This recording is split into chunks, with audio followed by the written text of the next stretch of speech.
بسم اللہ الرحمن الرحیم۔ سید ابو الحسن اصفہانی 1926۔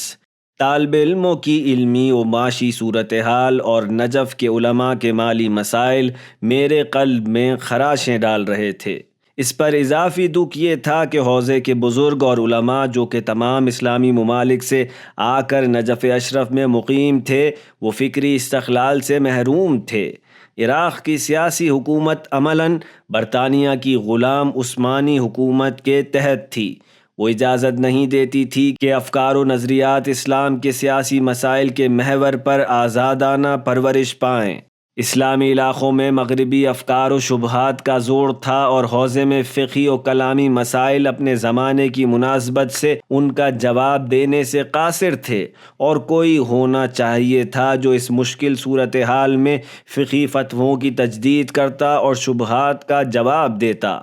عراق میں بہت سے لوگ اسلام کے اصلی مسائل میں فرعی امور کو داخل کرنے میں مصروف تھے، اور دوسری جانب عرفانی مسلک کے حامل افراد کی اعلانیہ تکفیر اور انہیں صوفی کہنے والوں کی تعداد نجف اشرف میں روز بروز بڑھتی جا رہی تھی۔ میری نظر میں اہل فلسفہ و اہل عرفان جب تک ان امور کا عقیدہ رکھتے ہوں جو کہ قرآن و اطرت کے خلاف نہیں ہیں، ان کی تکفیر یقیناً ناقابل تصور ہے۔ بہت سے لوگ جو وحدت وجود کے قائل تھے ہمارے زمانے سے پہلے تاریخ تشیع میں موجود رہے ہیں، اور یہ کوئی جدید مسئلہ نہیں تھا، لیکن میں یہ مضبوط عقیدہ رکھتا تھا کہ حوزہ نجف کو ایسے طلاب کی پرورش پر متمرکز ہونا چاہیے جو فقہ جعفری بیان کرنے کے پابند ہوں، اور لوگوں کے لیے ان کی روزمرہ ضروریات کے مطابق حلال و حرام کے مسائل واضح کریں اور انہیں نشر کریں۔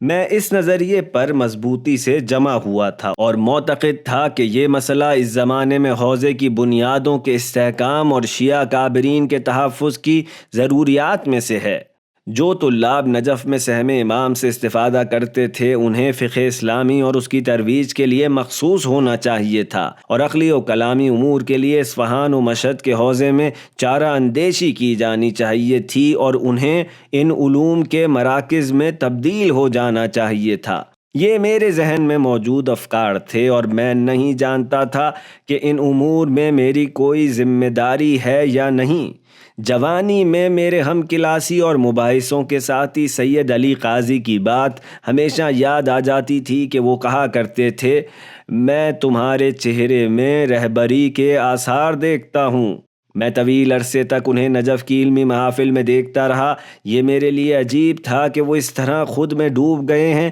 انہوں نے فقہ و اصول کی تدریس اور تنہائی کے دروس پر اکتفا کر لیا تھا، اور مسلسل قبرستان، مسجد سہلہ، کوفہ اور حرم میں فکر و عبادت میں مشغول رہا کرتے تھے۔ ان میں یہ صلاحیت موجود تھی کہ وہ مرجعیت تک پہنچیں۔ وہ فقہ و اصول میں کم نظیر تھے، حدیث اور تفسیر میں ایک جامع اہل فن اور دقت نظر کے حامل عالم تھے۔ انہیں عربی زبان کے 40,000 الفاظ زبانی یاد تھے۔ ادبیات عرب اور اشعار کو ایسے پہچانتے تھے کہ ادب کے شاعر و اساتذہ شعر شناسی میں ان کی مہارت پر حیران رہ جاتے تھے۔ بارہا اپنے فی البدیع اشعار عربی اشعار کے درمیان شامل کر کے عرب شعراء کے حوالے کرتے، لیکن عرب شعراء یہ نہیں سمجھ پاتے تھے کہ کون سا شعر ایک ایرانی ترک نے کہا ہے۔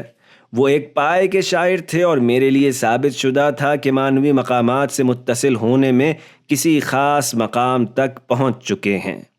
لیکن یہ نہیں جانتا تھا کہ ان کا اور ان کے محدود شاگردوں کا انجام آخر کیا ہوگا،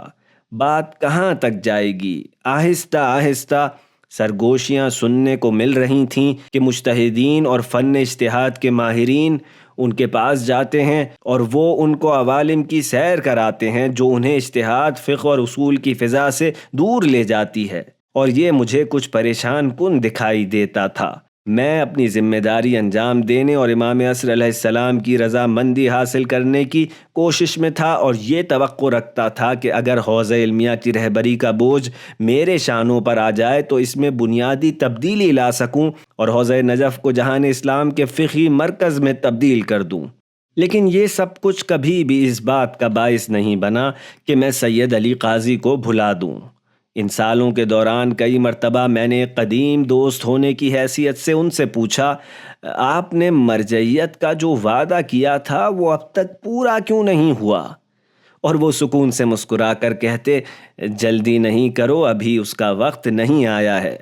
مجھے نہیں معلوم کہ وہ کیسے اتنے یقین سے مجھ سے ایسا وعدہ کرتے رہے ہیں، لیکن میں اپنے وجود کے اندر ایک رسالت یعنی ذمہ داری محسوس کرتا تھا اور یہ جانتا تھا کہ زمانے کا ہاتھ اسے میرے کندھوں پر رکھ دے گا۔ میرا خیال تھا کہ آیت اللہ سید کاظم یزدی کی وفات کے بعد یہ ذمہ داری مجھے سونپ دی جائے گی، کیونکہ مرجع عام آخوند خراسانی کی وفات اور ان کی مرجعیت کی بساط سمٹ جانے کے بعد مرجعیت کے سید کاظم یزدی اور مرزا محمد تقی شیرازی میں منحصر ہونے پر مرزا محمد نے جن فقہی امور میں احتیاط کی جا سکتی ہو ان میں مجھ سے رجوع کرنے کی دعوت دی تھی، لیکن میں نے خود کو دامن ولایت کے حوالے کر دیا تھا اور میری کوشش تھی کہ جو بھی وہ چاہیں اور انہوں نے جو میری قسمت لکھی ہو اس کا دل و جان سے میں خریدار ہوں۔ مختصر مدت کے بعد جب شیخ احمد کاشف الغطا رہبری کے عہدے پر فائز ہوئے تو پھر میں سوچ میں پڑ گیا۔ میں نے سید علی کو مدرسہ قوام کی ایک محفل میں دیکھا اور دوبارہ پوچھا۔ انہوں نے کہا،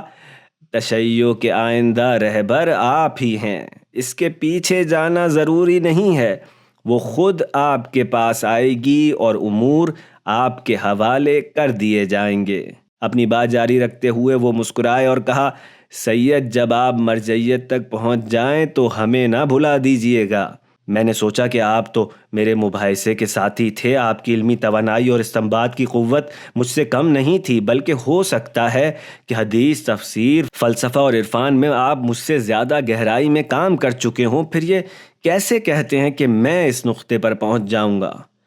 خدا خود جانتا ہے کہ میرے اندر کی یہ پیاس اس لیے تھی کہ میں طلاب کی تکلیف دہ معاشی صورتحال اور لوگوں کے شبہات و مشکلات پر مبنی افسوسناک امور کی اصلاح کر سکوں، اور اس سے پہلے جو میرے بس میں تھا وہ میں انجام دے چکا تھا اور اسے اپنی ذمہ داری سمجھتا تھا۔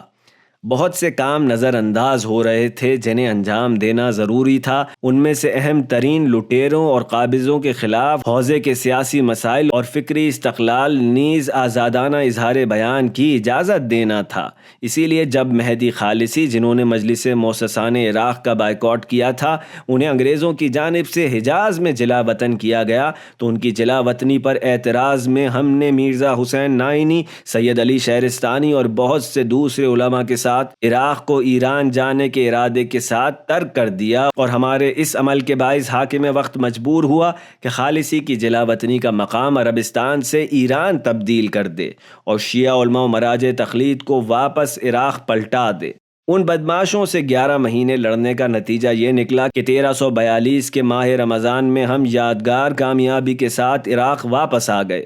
یہ سب اس وجہ سے تھا کہ علماء اسلام فقہ جعفری اور امام اسرت جل اللہ تعالیٰ فرجہ الشریف کی حمایت کی پشت پناہی کی برکت سے ایک پوشیدہ قدرت کے حامل تھے، جس نے انہیں یہ موقع دیا تھا کہ تاریخ کے مہاجموں اور بدماشوں کے مقابلے پر کھڑے ہو جائیں اور انہیں اجازت نہ دیں کہ وہ ان کے بنیادی حقوق پامال کر سکیں۔ آخر کار شیخ احمد کاشف الغطا کی مرجعیت کے کچھ عرصے بعد جب انہوں نے مختصر مدت کے لیے اس ذمہ داری کو انجام دیا، 1345 میں اس بھاری ذمہ داری کا بوجھ میرے کاندھوں پر ڈال دیا گیا اور میں حوزہ و جہان اسلام کے ڈھانچے میں بنیادی تبدیلیوں کے لیے آمادہ ہو گیا۔